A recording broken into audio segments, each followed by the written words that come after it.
Hello and welcome to LOP Radio, or I guess Wrestling Headlines Radio, as we're going through a name change for AEW Aftershock. Aftershock for AEW Revolution. It's nearly 5 AM over here. I'm allowed to make errors in certain things. Live, if you are listening post this going out, we are live immediately following the pay-per-view going off the air. I say immediately, it's been about 10 minutes or so, 10-15 minutes, just as I got everything set up, grabbed a drink of water, post-show pee. You didn't need to know that. I had every opportunity to stop myself saying that. But nope, went ahead with it anyway. So, the show has just finished, so this is like immediate reactions to everything that went down. And overall, this was a damn fun show which capitalised upon weeks of fantastic build, and the payoff was equal to the build, essentially. Like, the matches with the shorter build, you felt that on the pay-per-view, again, because everything else around it, those matches with the great builds, with the incredible amount of effort put into them for weeks, if not months, if not every single week following Full Gear, they paid off to full fruition on this show, which is... It's great to see. Not only was the build great, but it led into this show. And from start to finish, it was just a joy to watch.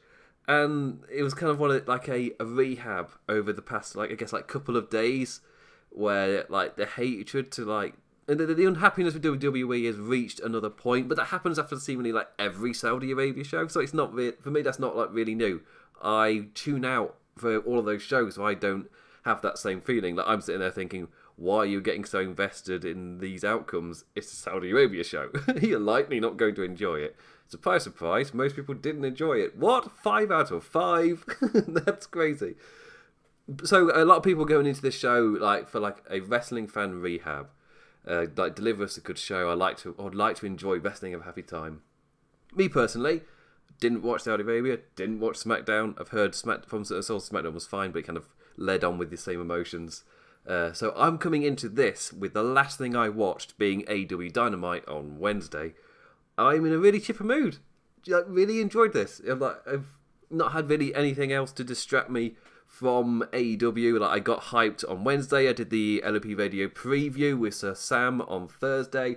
And now I am live here, having just finished watching Revolution. And overall, awesome show. But we're going to talk about the main event first, because that is the thing that people care most about. And as we are live on Spreaker, you can click on just like a speech bubble thing. You can send in the chat that way.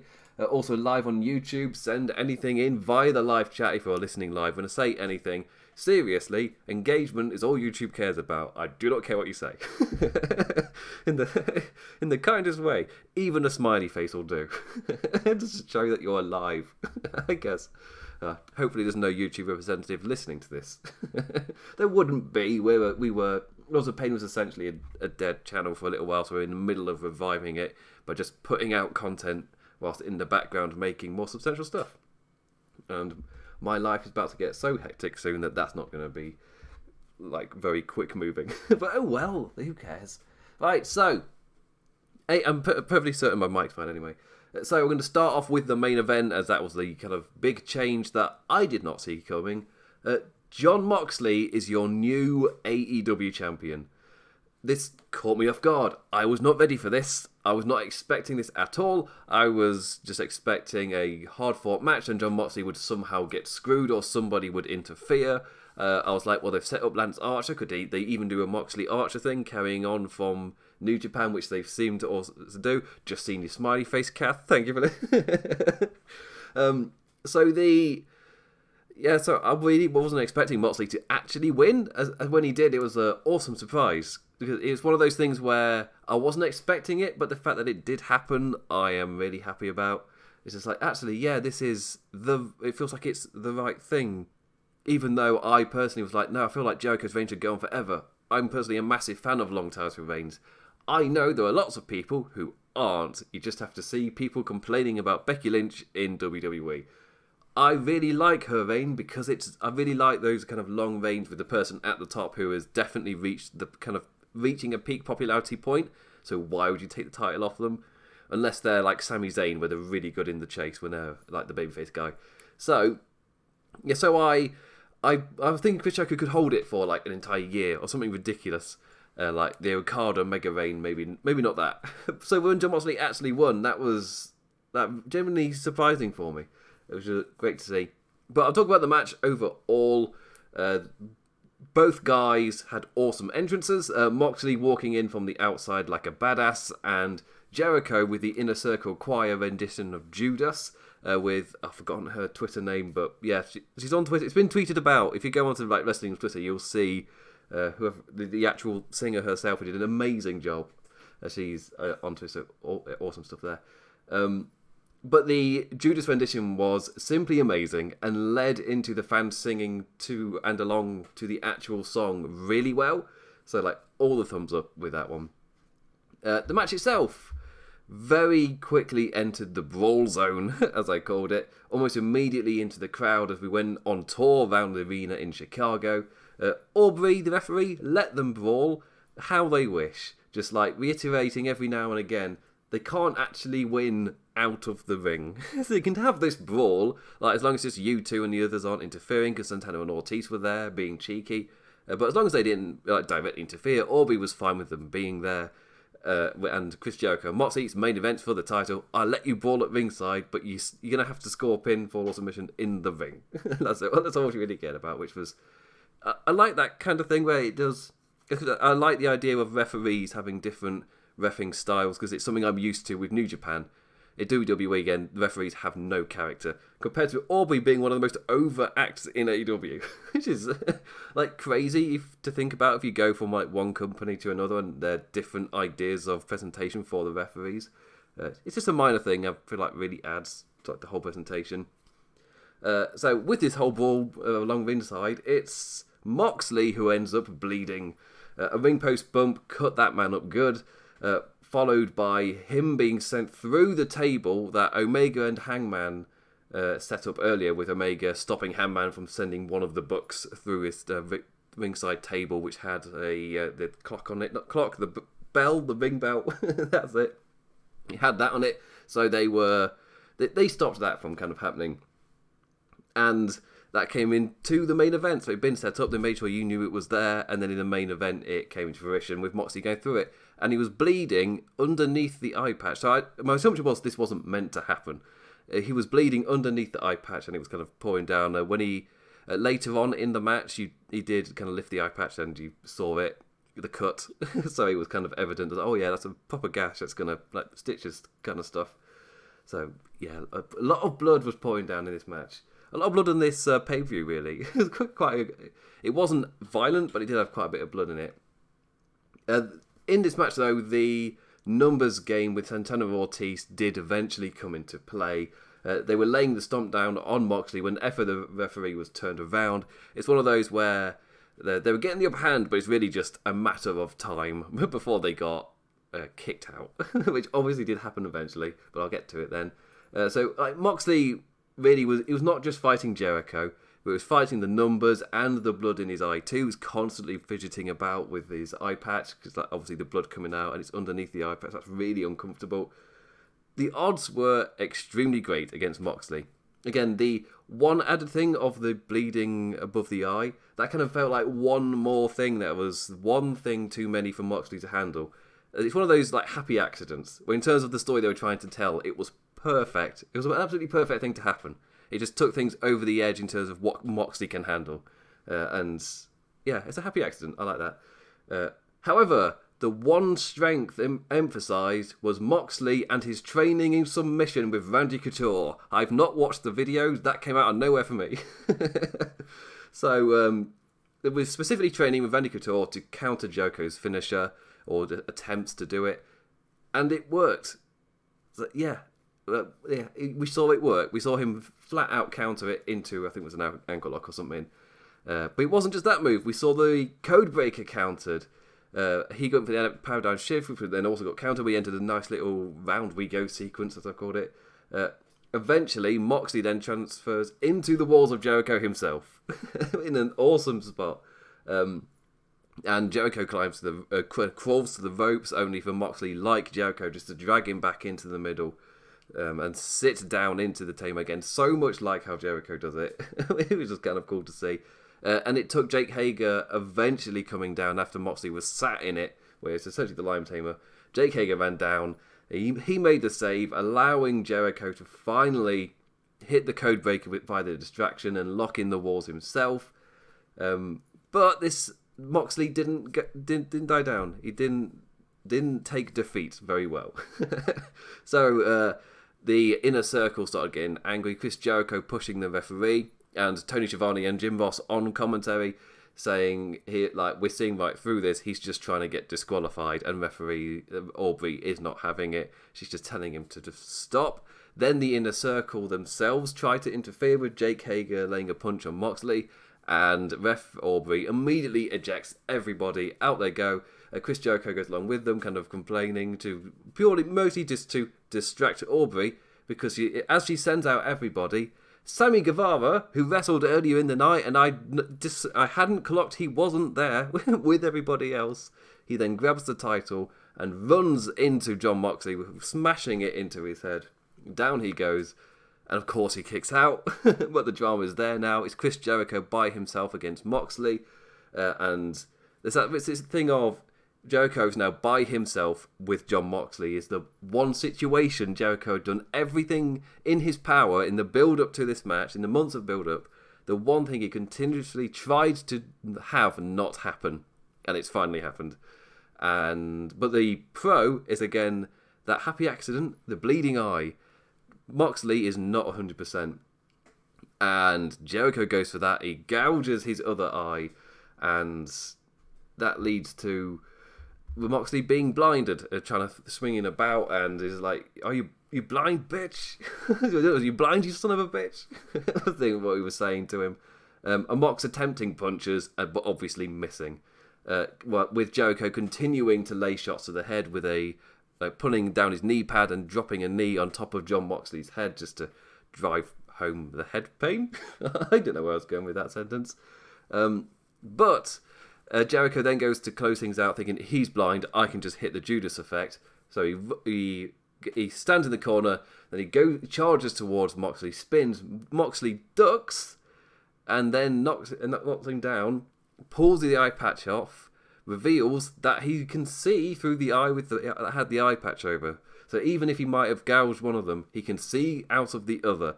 Paradigm shift, 1, 2, 3, with the commentators going, he can see!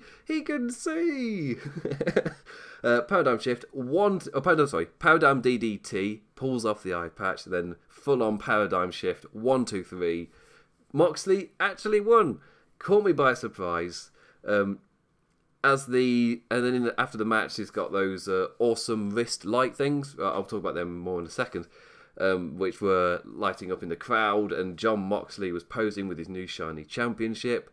So let the music play for a really long time. It's one of those where, in terms of keeping the audience's attention, sometimes when you play the music for quite a while, people expect something to happen. But they did the other thing, where it's the New Japan thing that I really like, where after they've had the match, the person who won the main event will speak to the crowd to send them home happy, or send them home booing even more if they happen to be the bad guy. And this was hit that note perfectly, mostly because they do it after the match with no script, and it's genuinely just them speaking to the crowd, and it works. It's worked so well in New Japan for a reason. So bringing that over to WWE, bringing that over to AEW is yet another. It's another trope that I've seen elsewhere, which I'm really happy to see portrayed in AEW. So after the match, he grabbed the mic. Essentially, he just talked about how the title belongs to the fans. He's not going to hide. Line up them challengers. Followed by a little bit of humour where it felt like he might have finished, but the people backstage in the truck hadn't really figured out if he'd finished or not. So they started playing his music, and Moxley's like, "What the F?" Just blatantly into the microphone, but because I'm on YouTube, I can't bloody say the word. So yeah, just flat out swearing, and that kind of adds to genuineness. Like his first sentence out of his mouth, he swore, and that kind of adds to the genuine feel of it all. It doesn't feel like it's John. It doesn't feel like scripted Jon Moxley hit these beats, that hit these notes. It's just pure emotion from him, which was awesome to see. And again, I've been through kind of the beats of the match, but it was a really good main event. It played off of my expectations really well. I was just waiting for that thing to end the match. When Guevara ran in with the championship, I was like, oh crap, I completely forgot about Guevara. And for me, I was just thinking that's going to be ending. If it's not directly the ending, then it is going to be something that leads into and influences the ending. I was right, but for the complete wrong person. So, awesome to see that I have my expectations turned round, but I'm still really, really happy with it. It's the advantage of putting so much effort into these builds and things. But that was the main event. What did you think about John Moxley and Chris Jericho? Hit me up on whatever you're listening to. I keep forgetting to check. People listen on Spreaker, and I keep forgetting, which is never a good thing. Yeah, given for so long that was our main draw, and then bloody YouTube comes about, and with its inconsistent numbers, I'll be honest, because especially if you're not covering WWE, that's the one thing I've learned, especially for this show like this with Revolution. I'm not expecting huge people to to tune in a lot. I know the biggest wrestling YouTuber people, they get their numbers are like a third, if not a quarter, of what a WWE show gets. So hopefully in time the quality of AEW increases this. But for now, we live in the world where it's WWE gets numbers and everything else is seen as not many casual fans watch it. But yeah. So now we're going to talk about the rest of the show in order. I'll go from Dustin Rhodes all the way to ending on the really happy note of Orange Cassidy. So that was such a fun match. But the last singing right at the start. So we got two people singing, and both of them nailed it out of the park. Nailed it out of the park. He's knocked it out of the park, isn't it? The lass who sang the national anthem, didn't catch her name. Huge kudos, because she didn't seem to flinch once at all with all that pyro going off around her. Like, America! And nothing. Like, she just held the note perfect. You could see in her face, it's like, oh, I bloody nailed that. Like, well done. But the first match of the night, for me, was all right. But after that, the show just got better and better. Again, absolutely knocking it out of the park. But that first match was fine, I guess. Just Dustin Rhodes versus Jake Hager. Personally, an interesting, with quotation marks, choice for a first match. A big hoss-like fight/brawl of an opener. Very different from the high-energy openers we've been presented so far with AEW's pay-per-views. But different is sometimes welcome. Like, this match was nothing crazy, but it did its job in establishing Hager. But again, I would say it was all right, though. So, in terms of the match itself, before the match, the Inner Circle's Big Hurt's debut, he kissed his missus for a good solid minute before getting into the ring, and then he was like posing with his new music playing. One of my kind of wishes for this new version of Jake was that to differentiate himself from his swagger, get-up and gimmick as much as possible. So the music and the MMA trunks, Hager certainly did help with that, so that was awesome for me to see. But Dustin Rhodes immediately took this into a brawl over the barricade for a bit of crowd fun. Hager that gets the last laugh with a mighty lariat on the outside that sent Dustin crashing hard onto the floor. Enter Hager MMA submission holds. Let's work the arm, aka slow it right down. Eventually, Dustin fought back, and to secure the momentum, he snogged Hager's wife at ringside. Wasn't expecting that. With her shouting, "That's disgusting!" And then in the subsequent shot where it was like back in the ring with Hager in control again, you could see his wife just getting the Dustin Rhodes makeup off of her face. It was one of those things where I thought, okay then. But in terms of like a comedic shot, it did work afterwards, where she's there cleaning the paint off. For me, that's like a little mini thing where it made it work, where when it happened, I was like, okay then. Right, sure. But Jake Hager got on top from that, so it didn't work. Chop block to the leg, Vader bombs, like one didn't quite work, but he got the second one from the corner, and big boy clotheslines from Big Hurt into the corners again with Dustin Rhodes, and the gut wrench powerbomb, that's what it's probably called. He hit that like slam into the middle, but it's no longer his finisher in AEW, so it only gets a 2. Pin was nonchalant too, kind of just leant on him. as pointed out by Jim Ross on commentary. They did all right, actually, on commentary tonight. I think there was only like one or two occasions where I was like, where are you going with this? It was... Oh, that was it. Where he was talking about Neville, Excalibur was talking about Neville, and then Jim Ross, he was saying that if you didn't know where he was from, we'd say he's from a town called Malice. And then Jim Ross is like, I knew a woman called Alice. Just looking up and to the left, entering a dream sequence. Like, no, we're not doing a flashback, Jim. What are you talking about? Oh, that was funny. Anyway, a big bump where Hager was launched over the top rope and landed face first onto the steel steps. Dustin manages to shortly after hit a Canadian destroyer, but is unable to capitalise. He goes for an armbar to try and truly take him down, but can't properly lock it in before Hager reverses into an ankle lock. He got that MMA/amateur wrestling thing coming into play there, rather than lots of suplexes in his angle suit. Whatever the outfit's called, I call it the Kurt Angle suit. I don't actually know what it is.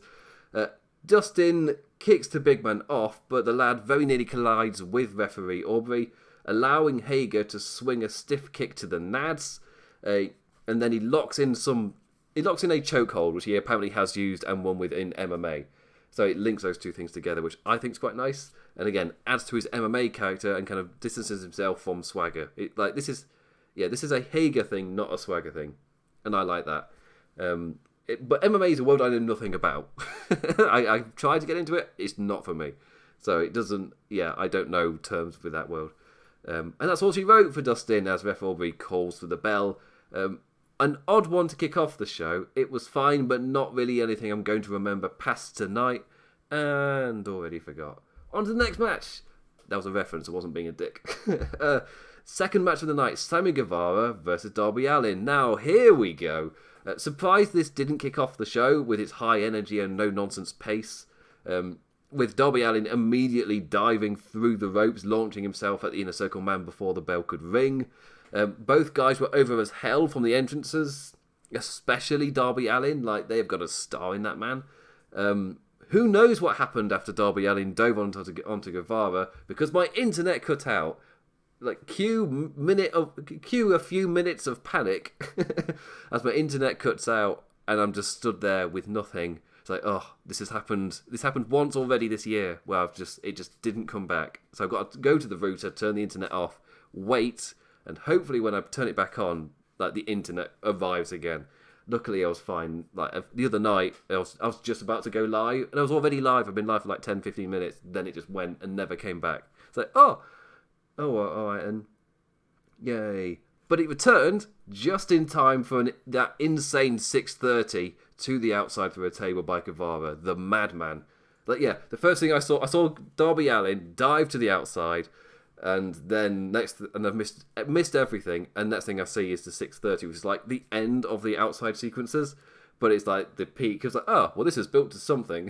Clearly things went up in, I guess, in animosity from the dive, because we've resulted in this crazy thing, which was amazing.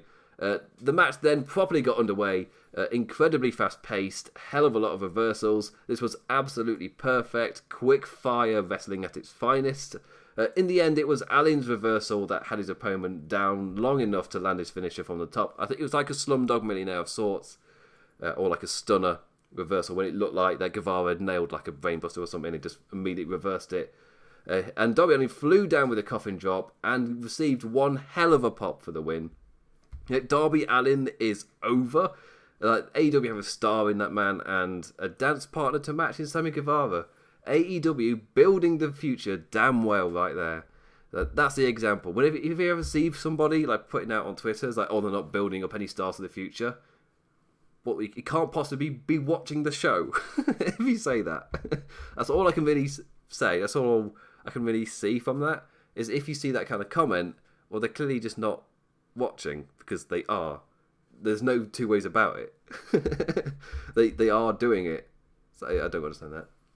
Now I got a little bit of a shock, because it was third match of the night from a fine opener and then a really high energy, no nonsense from two really fast wrestlers after that, and then we go to the tag match, with arguably the best story arc in wrestling for a character in Hangman Page. So, time to grit your teeth in reaction to a tense situation. The Elite is fine. They're fine. So, side note, I just want to talk about the wristbands now, before I get into this awesome match. Those were such a cool idea, like lighting up in accordance to the different points of the show, colours matching the entrances of the wrestlers. It's like, it was such an awesome visual. Like, this show looked really, really good.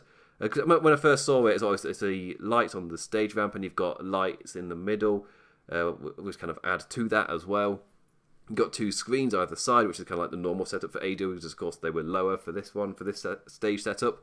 But the wristband lights really added to it. If you're talking about something special, which adds to the production of a pay-per-view event, and the fans get something from it as well, like, it just ticks all the boxes. It's such a cool thing. So first impression, after all 4 men had made their entrances, all 4 of those men are so over. Like, this is what happens when you consistently nail your build. Like, so much to read into the characters in the story before the bell even rings. Like, just reading the body language, like, the Young Bucks were looking cocky, Omega conflicted, Hangman drunk probably. It's too early to tell at this stage. Before the match gets going, we're reminded to read Jim Ross's book, so I thought I might as well write that down. Chicago was so loud for Hangman, like loud, chanting cowboy S-word, chant on YouTube, can't bloody say it, which is irritating. Bloody's my limit, I'm not able to go past that, unfortunately. Young Bucks booed as Matt Jackson holds a hand out and they see through the feign that it is. And I've just completely lost my place. He holds his hand out, and in response, Adam Page spits in his face, like demanding competition, essentially. Like, enough of this crap. Which snapped Matt, who essentially he needed Nick to tag him out to calm him down. So Matt Jackson was really the first one to break, because essentially Hangman came into this already past his limit, and Matt Jackson was the first person who wasn't at that point yet to immediately jump to it. So when Nick tagged him, Hangman was still demanding more from the Bucks, and that was enough to bring out the fire. Dickhead Bucks activate. It's such an awesome version of the Young Bucks. More boost for the Bucks, and as this is all kind of building and happening, like, this is such an engrossing story. Like, characters that are so damn easy to get invested in. This beginning portion of this match was just pure character stuff. With Kenny Omega being the only voice of reason, with Hangman so focused on winning and the Bucks so pissed at Page. The takeaway here being how amazing the Young Bucks are as dickheads. Like, amazing athleticism met with a middle finger bulldog. It's just like an awesome mix. Kenny still going in the vein of competition, which was set up on Dynamite as no ills, this is the business. But the other 3 men were so amped and going at each other that it's like he's fighting a losing battle in that sense. Like, quite literally fighting a losing battle for that. You can almost feel the water is about to bubble over, is how Jim Ross put it on commentary. The Bucks, so this when then the Bucks started being a little bit cheeky, like pulling Page off of the apron. Matt Jackson then upping the ante with a pile driver. Like, it switched from Hangman being the one antagonising to now the Bucks were the ones upping the animosity. Like, well, until Hangman got back in and the one-man wrecking crew ran wild with the cowboy stuff, besting both Bucks on his lonesome, capitalised with full stops, with that glorious moonsault. It's moonsault. I've not listened to Excalibur close enough, and I'm not nerdy enough to actually know what it's called. I call it Alibaba. And soon followed with a rebound clothesline from Hell, where he was running backwards and forwards like a Roman Reigns super spear, and then hit the clothesline from Hell. After the animosity earlier, Page directly calls in Matt for a slugfest, pushes Nick Jackson into the corner and demands for Matt, and they enter that punching slugfest. Omega tags in for some double maneuvers, capitalised with a scary pop-up German, with Page dropping Matt high on his head. That's not enough, and Omega quickly tags back out. In goes Hangman. Omega still not at that point, or still not. It's not enough. Out he goes, and then Hangman is the one who then ends up taking a lot of the Bucks' offense because then he's like kind of 2-on-1 as Omega recovers. And the Young Bucks at this point still getting booed. Even an awesome sequence with Nick Jackson that ends up with him like jumping over the rope onto the ramp, which the ramp led to, just like the last pay-per-view at Full Gear, the entrance ramp joined up to the ring. So same here, so he can jump over the rope and can just land immediately on the ramp. And he did that, and before springing back in with a Canadian Destroyer. Still, they got, like, the move got a cheer, but afterwards the Young Bucks still getting booed. Like, even awesome Destroyers aren't going to pull this crowd away from the Hangman. Like, they are so invested in his character. Like, this is, when you put time and effort into it, and consistency with the build, and you got the characters kind of reacting to it in that way, it's like, oh, it's working such a treat. The crowd start chanting, "This is awesome," and that acted as kind of like a tad of a rest as that chant soaked in. That was a tad of a rest for me, where I then realised how fantastically paced this match had been.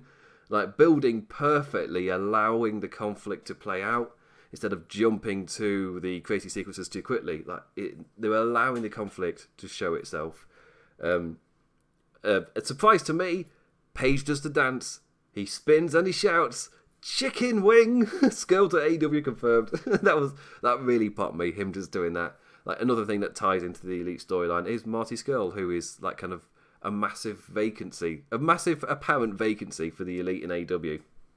The Omega Page combination were on fire, hitting the Bucks with everything. So many awesome spots. But this was the moment that Big Match Omega finally arrived. In the flow of the moment of the match, he finally reached that point and hit them boys pay-per-view style. Again, that ended with a scary reverse Rana to Omega after like a buttload of V-triggers. Scary reverse Rana to Omega from Nick. Omega landed high on his head from that. Matt then hit 3 Northern Light suplexes to Page on the ramp, with the last one launching the cowboy onto the lighted up area of the ramp. Then shouting, "Get your ass up," but more directing Hangman. And then he set him up for the Undertaker on the ramp as Nick flied in and they hit the move. That's Page down. Now an interesting combination as the Jacksons have Omega 2-on-1. The crowd boos as the lads go right after their friend and hit his own tag finisher in the Golden Trigger for a 1 count. Only 1. A double super kick is also met with only a 1. Matt gets angry and stamps on Omega's shoulders, rips off his tape, and that's when he realises what he's doing. And once again, Nick Jackson is there to snap him out of it, and they're like, let's just go for the Meltzer driver and end this. But Hangman grabs Nick off the apron and one mighty powerbomb through the table. The buckshot V-trigger isn't enough. Omega can't lock in the one-winged angel after that either. But Hangman can. Surprisingly, he tags back in and he becomes a legal man and he hits the one-winged angel on Matt Jackson. 1-2, but that's enough time for Nick Jackson to get back in. The crowd stand in appreciation at this point. Nick is then put onto the ramp, and he's met with a buckshot lariat on the ramp, which is revenge for earlier with the Undertaker. Buckshot lariat to Matt in the ring. 1, 2, 3, and it's Hangman who gets the victory here. Omega and Hangman retain. So many exclamation marks in my notes. It's a stupid amount.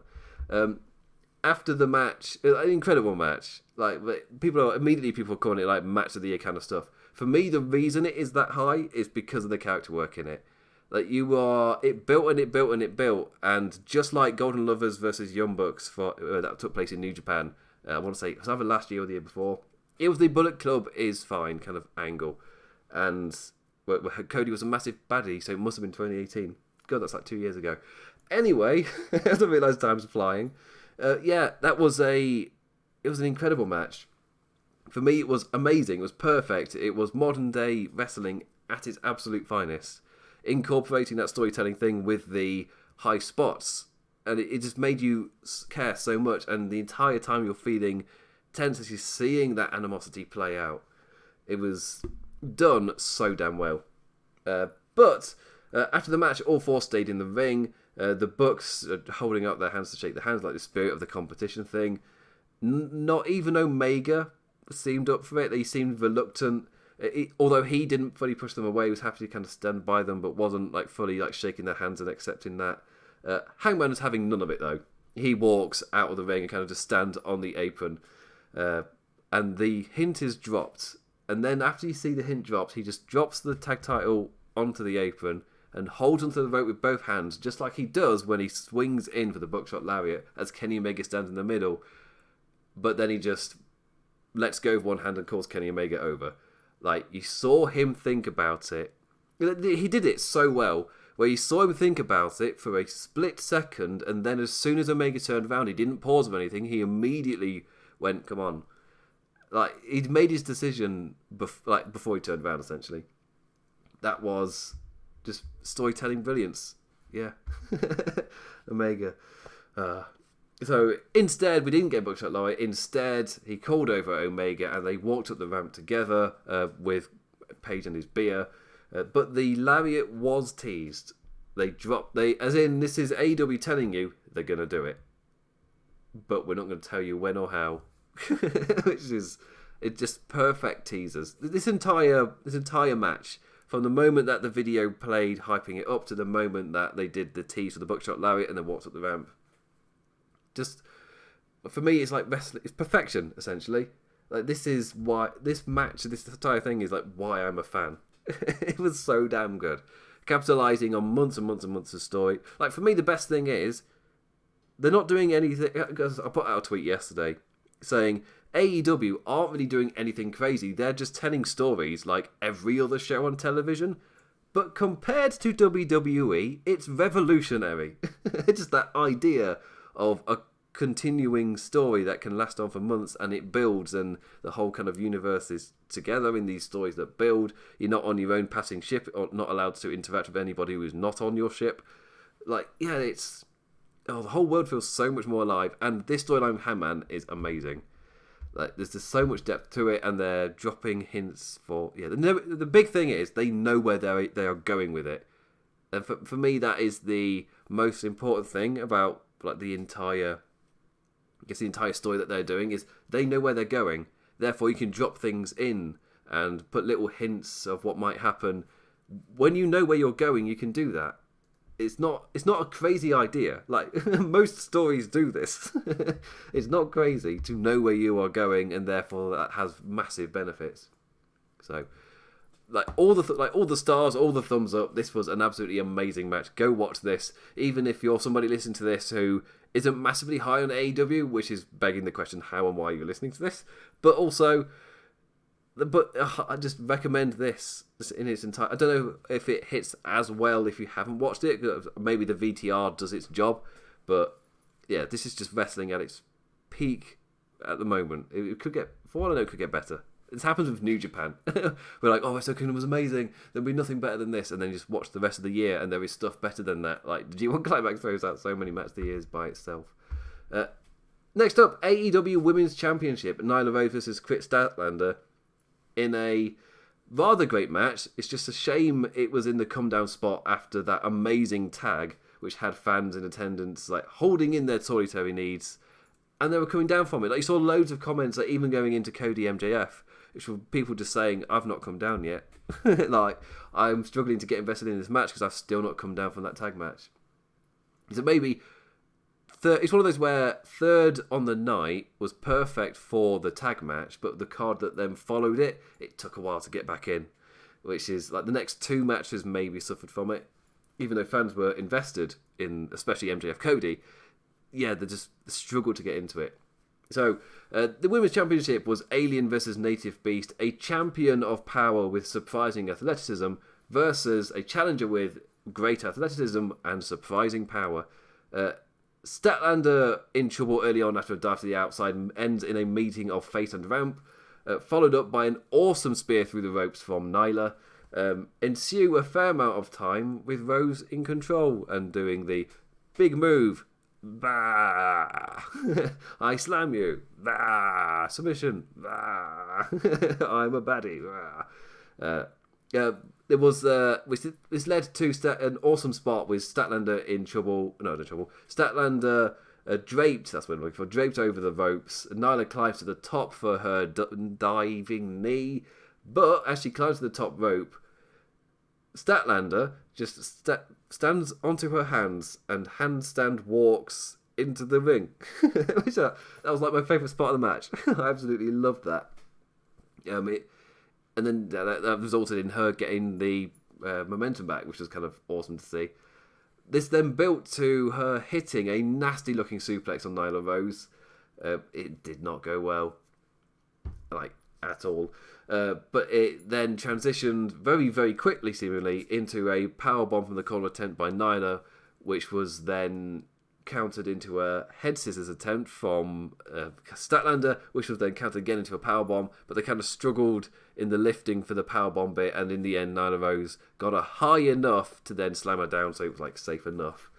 And yeah, it got a little bit sloppy at the end, but it didn't really matter. It did its job. They managed to hit the powerbomb to make Nyla Rose look like that beast anyway, so that was kind of the important thing. They kind of got that done anyway. A fine match. That was, unfortunately, the calm down before the next storm in Cody versus MJF. Nyla got her big Hoss title defense and looked strong in doing so. Like, really, this was the final piece in hopefully setting us down the road onto the more formed era for the women's division. Like, they've put in a lot of the work and a lot of the pieces, and I feel like this match was the final piece before they really do start building after this. Maybe. You always put a maybe on there because it feels like they've put in a lot of good work making little changes going into Revolution, and for me it's kind of thinking after Revolution you can truly start building to the next pay-per-view with a much clearer direction and time to get you invested in what's happening. Maybe. We'll see what happens. The rest of AEW and the way that they've started addressing the criticisms and issues, like especially in the last month, like it paints this kind of expectation in my head that they will address the women's division next, because it is the one outstander. It's the one thing that clearly still needs to be addressed and kind of fixed and given a bit more clear direction, like everything else on the show. Like the men's singles title and the tag team titles has got the awesome story as well. It's the women's one that's next, essentially, in that list. Next up, MJF versus Cody. This match went exactly how I expected, / it was exactly what I wanted from the match. Full of story and shenanigans, the Cody experience, if you will. That just sounded like a posh butler. Does that English people can't do the Dusty Rhodes thing. First comment, oh my god, the robe. Oh wait, no, oh my god, the tan. Gone a tad hard on the stuff there, Maxwell. To nick a gag from Jimmy Carr, I'd describe your tan tonight as borderline racist. Man, that one man was orange. Meanwhile, Cody got played out by Downstate with Stephen Amell out for a quick hello and the entire Nightmare family on the ramp with him as the pyro fired high. An awesome visual, if not entirely pleasant to listen to.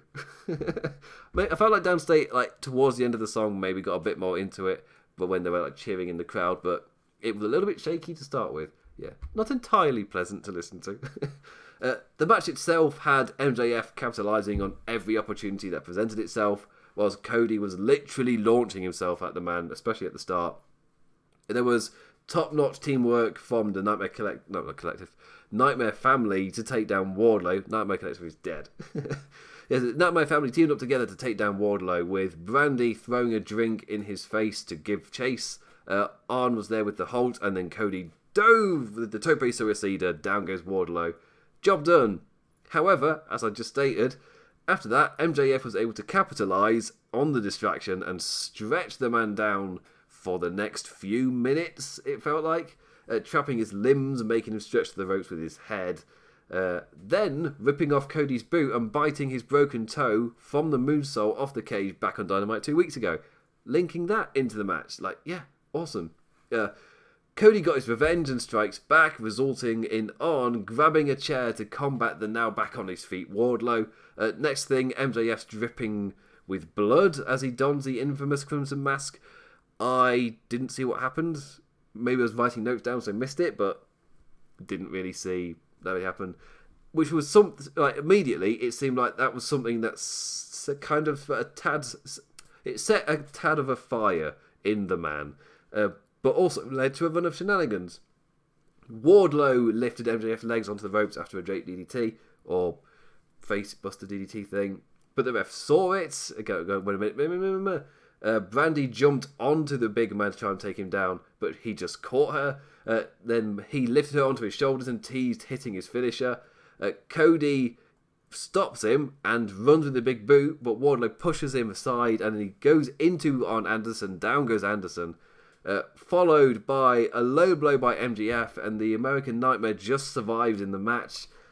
Cody right back into being equal after a suplex took both men over the top rope, crashing to the floor, with them only making it back into the ring. And cue a segment where they get onto their knees, they slowly climb to their feet and lay haymakers, or wrestling punches, not quite haymakers, which is not wise, against a Rhodes, where he does the spinning arm thing and the elbow. It didn't work, but it was that first split second, like, oh crap, don't mess with the Rhodes.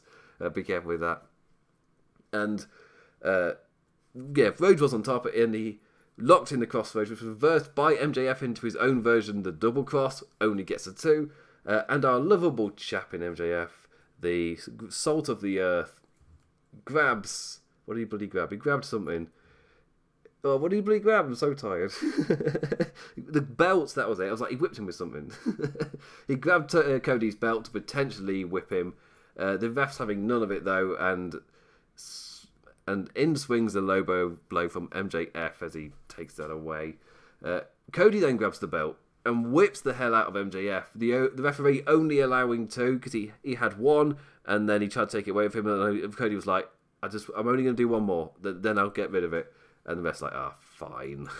So he hit 1 in, and he properly went in with it, doing that. Which was kind of like, yeah. A mighty swing. He made that second 1 count.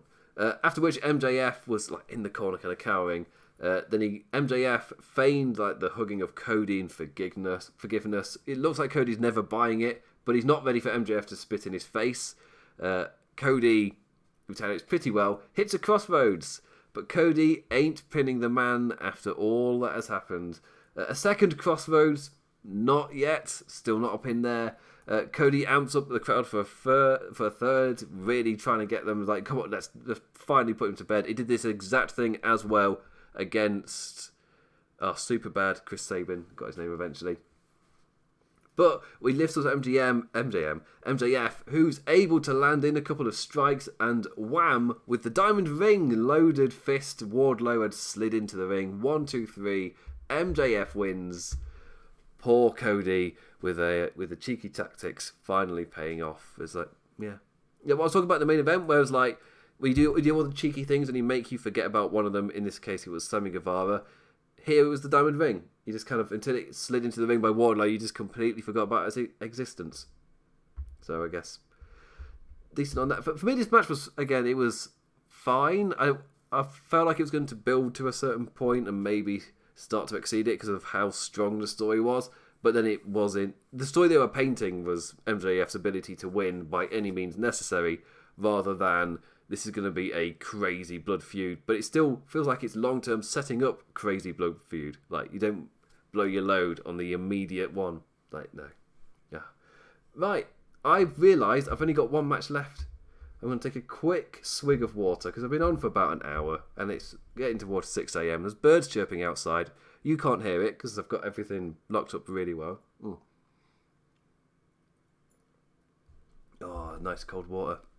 But bright side about being February and the temperature being crap is that the water feels like it's got ice in it when it hasn't. like mini thing. I'm kind of changing the tone because we've gone from I thought Cody Rhodes MJF was fine, but I could possibly see them spending way more time on this or saving it for down the line or whatever. Again, it was fine. It was middle of the pay-per-view. After watching it, it suddenly made sense that it wasn't the penultimate match or something like that. It was fine where it was placed. Because then we had essentially another come-down match before our main event, which is what I'm going to end the show on. So all the serious stuff has already happened. However, Pac versus Orange Cassidy was probably my second favourite match of the night. And Moxley Jericho hit all of the right notes that it had to, and the story they told was perfect. But in terms of what would I go back and watch just to enjoy, it would be the tag match. And it would be Pac versus Orange Cassidy. I loved this match. Oh, Darby Allin Guevara as well, especially as I missed a big chunk of it. But Pac versus Orange Cassidy, joke's on you, he's going to try. We can't confirm that. That's a 10 out of 10 build. Is Orange Cassidy going to try? And the crowd are chanting, he's gonna try. He's gonna... Like, the crowd are into everything Orange Cassidy, especially this Chicago crowd. They are popping for the man simply hitting a move. Never mind. And they were popping for him simply hitting a move. And he was getting standing ovations for hitting one sequence. It's like, he's got this wrestling thing figured out. Like, maximum reaction for minimal wrestling, or minimal bumps and effort. It's like, oh, he's got this figured out. He's going to have a much longer career. But after you got your normal Orange Cassidy shenanigans that we've seen him doing outside of matches, the pop-up and whatever, Pac soon got right on top and viciously launched the freshly squeezed man all over ringside. The bastard right on top for the middle portion of this match. But Cassidy just kept kicking out. And he wasn't hitting any finishes, but he's hitting kind of big moves and just kicking out. So eventually Pac had enough, and so an avalanche brainbuster it is. That was just a devastating move which almost took out Kenny Omega. The fact it was Orange Cassidy, were like, well, he's lower down the totem pole. Could this be enough to take him out? Not quite. So then he goes for the Black Arrow. He perches on the top rope. He's going to just end him. He's taking him out with the avalanche brainbuster. And Orange Cassidy just rolls to the edge of the ring. Just rolls away. And so then Pac changes which corner he's on, and he just rolls to the other side. And again... it's the best counter to a lad with a top rope finisher. Just roll away. It's genius. Which was met with "This is wrestling" chants as he just continued to roll. I thought, I love it when crowds get invested like this. So that was awesome to see. Pac eventually just read his rolls and met him at the edge, and Cassidy full on grinned. He just smiled at him and then just rolled away.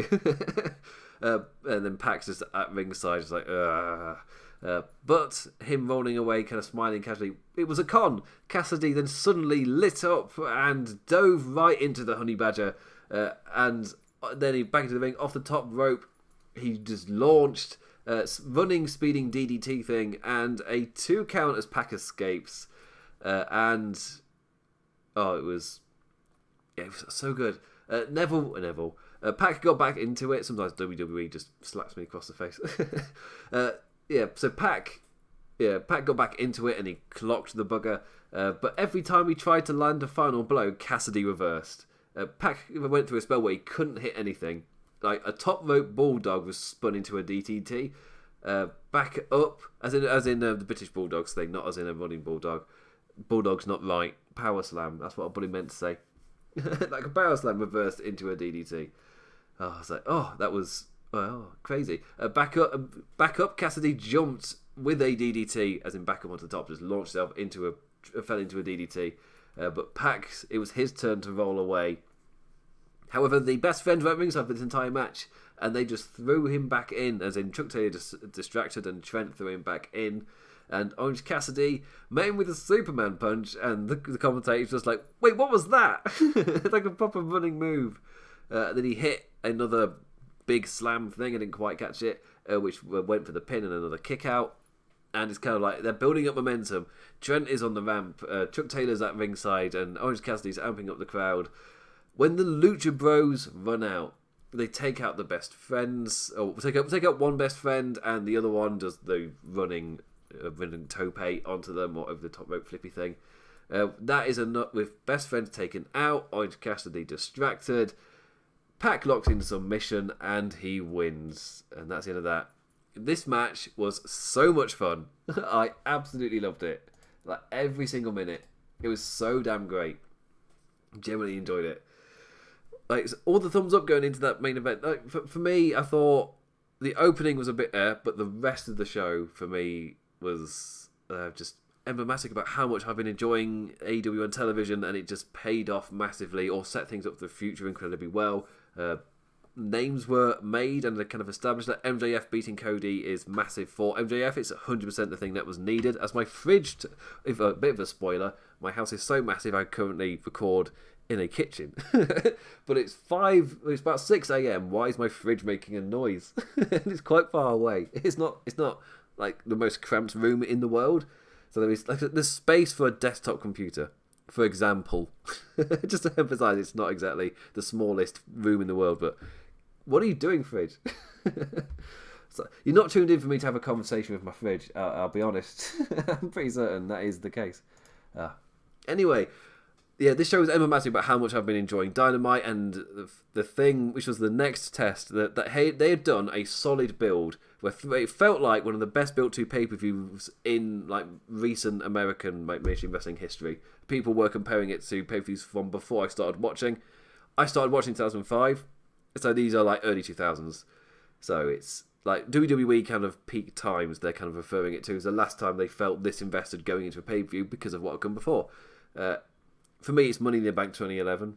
Like, the level of investment for that show, and just like that show, the level of investment and effort put into the build paid off. Difference was, like, that pay-per-view still had, like, the 3-week build formula of WWE, as in one pay-per-view, then they just moved on to the next one.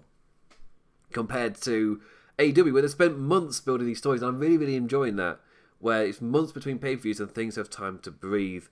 Just like I said with the tag team match, where they allowed time for the conflict to play out, which meant so much to the overall thing. It meant so much. Yeah. I'm so positive on this show. I'm so positive on AEW show, and that leads me to be positive on this show. It's 6 a.m. I'm going to bed. It's only a 1 hour thing. If I was Steve, I'd be at a more decent time. If I Jan, I would have more energy. I just realised I didn't say anything about why Jan's not here. Normally for AEW, I'm joined by Jan Man from the Kingdom of Honor / he's one half of our Dynamite After Dark review team they go live immediately after Dynamite here on LOP Radio or whatever. We're still LOP Radio for now. But he was unable to do this one because of just genuine consequences of things. Also, a quick note, for me, I live here in the UK, and it was once again awesome. I went onto Fight TV, the Fight website, and I was able to buy the pay-per-view for just £15, which is, when I see the amount that my friends from across the pond have to pay, and I see £15, I'm like, I feel like I've stolen this. Even though, it is available for me to, actually steal it. I just don't do that anymore, especially because I cover it for a website like this that I don't feel comfortable pirating, essentially, when I'm doing this kind of thing. But yeah, so plus £15 when you're a bit older, you've got this thing called a job.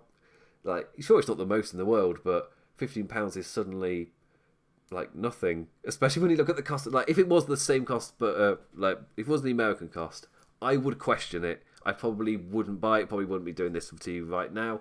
If I had, I wouldn't have done it via good means, because that's way too expensive. So £15 feels like an absolute steal, especially when I enjoy it this much. Like, it's a night of wrestling I've generally enjoyed from start to finish, especially that tag match. We've seen something special there. Was it better? For me, was it better than Golden Lovers versus Young Bucks? Which for me is I named it like the best tag team match I've ever seen, just because of the story involved in it and the emotion of it all. People comparing it to that, and for me that's like incredibly high regard. As in when we're comparing those two matches, it means so much in terms of like the quality of them. It was an amazing show to watch. I'm so hard, and of course they have Jon Moxley at the end as champion, and that changes the landscape because we've been so used to Chris Jericho as Le Champion, and he was an amazing first champion. To give Chris Jericho his chops and his dues, he was such a great first champion. I was happy to see him in that role for pay-per-views to come. But they told the story the entire time that he was scared of Jon Moxley. He never wanted to be in the ring by himself with Jon Moxley, and when that finally happened, he got his ass beat. It tells the story so wonderfully that I can't be upset at all. Yeah. Even though I would have gone with Chris Jericho for ages because of how fantastic a role he was doing, this title change here, Like it's not the wrong way. For me, when you set something up so well and you build your characters up again so well, that means that you can go either path and both are fine. But if you do have that long-term plan and you know where you're going with it, then there's no worries at all. And you've done it it's one of those ones where this is like the fork in the road where you've got no idea what's down the thing, but you can see that we've left Jericho now. We've left Jericho Station. Moxley, I want to say gate.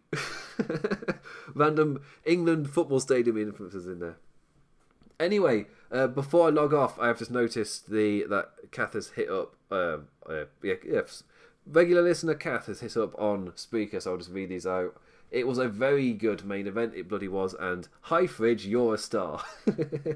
Screw you, Fridge, you're not getting over. No, it's not happening. Fridge is not getting over. No. I need to get a guest so you can't hear Fridge. Fridge is not getting over, it's not happening. Anyway, thank you for listening to this. If you want to, I can just quickly get up my document that has got all the things I need to plug before I sign off. If I can bloody find it. Right, so I'm back here next Thursday on LOP Radio. I'll be doing something, maybe post AEW thing because I'm really high in AEW. But we've got Dynamite After Dark, so maybe it'll be WWE as I be happy. And I enjoy Raw. And then I didn't even watch SmackDown this week. I couldn't bring myself to do it. I want to be happy coming into this. Like, Dynamite was the last thing I watched, and then it really helped with the pay-per-view. Anyway, we have got not the late shift, that was Stephen Bell's former show. We have got the Legacy Series NWA currently taking place, where they've had to take off a week this week, but they'll be doing awesome stuff for afterwards. Saturdays is reserved for our AEW Aftershock shows, as you can probably tell by now. Sundays reserved for WWE Aftershock shows. Tuesdays is Kingdom of Honor with Jaman and his friend Jeff talking whatever wrestling stuff. Wednesday's the final episode of Planet Sport Entertainment is Dead came up this month, so if you want to go and check those out as well, we'll just see. I might be moving to Wednesdays because we got Dynamite After Dark, which is on a Wednesday/Thursday anyway. Then early on a Friday we've got the NWA, the Legacy Series. So me on a Thursday, I don't know if that's too crammed, and maybe I could move to Wednesday. But does that really do it any better? Because I move further away from being in one squish and to the start of another. I mean, it's a good problem to have, but it's just that's a thing. Yeah. Thank you for listening to this. Thank you for listening to every other show on LOP Radio. You can follow me on Twitter at the Damn Implicat. You can follow Lords of Pain or Wrestling Headlines, as we are slowly rebranding to. It's a gradual thing. We're not trying to suddenly everything is this, but yeah, Lords of Pain becoming WrestlingHeadlines.com or .net. I should probably learn this. LordsofPain.net will still work. It'll still link you to the same website. So it's just the name is changing, so you can search for Wrestling Headlines, which is a name that has been associated with Lords of Pain for ages. We're just actually using it now, and I can tell people what site I write for without them thinking it's a sex thing. Hooray! Finally. But Tim Rose did remind me that's not necessarily a bad thing. But yeah, it's a truth thing. Anyway, did you enjoy AEW Revolution as much as I did? Are you excited for Dynamite this week? What do you think of John Moxley as champion? What did you make as that tag match? Are you all in on it, or what do you think it was overrated, or whatever? Comment, or I guess comment below if you're on YouTube. Comment on the speech bubble thing if you're on Spreaker, and comment in the comments if you listen to this on lawsofpain.net live itself. Both the podcast and the YouTube feeds for this show are both there on the Laws of Pain post if you really want to find it. If you're at this point and you somehow don't know that, I don't know how how you've not found a feed. I don't know what I'm talking about. I'm so tired. Anyway, thank you for listening to me ramble on about sweet nothings. Thank you for listening to LOP Radio. Follow me on Twitter. Follow Wrestling Headlines on Twitter. Visit Wrestling Headlines or lawsofpain.net as well. Subscribe on the YouTube. Like the video. That means a lot as well. It's just we're at that point where engagement is all that matters right now. And I don't care if it's a thumbs up or a thumbs down or whatever. Just engagement. That's all that's required.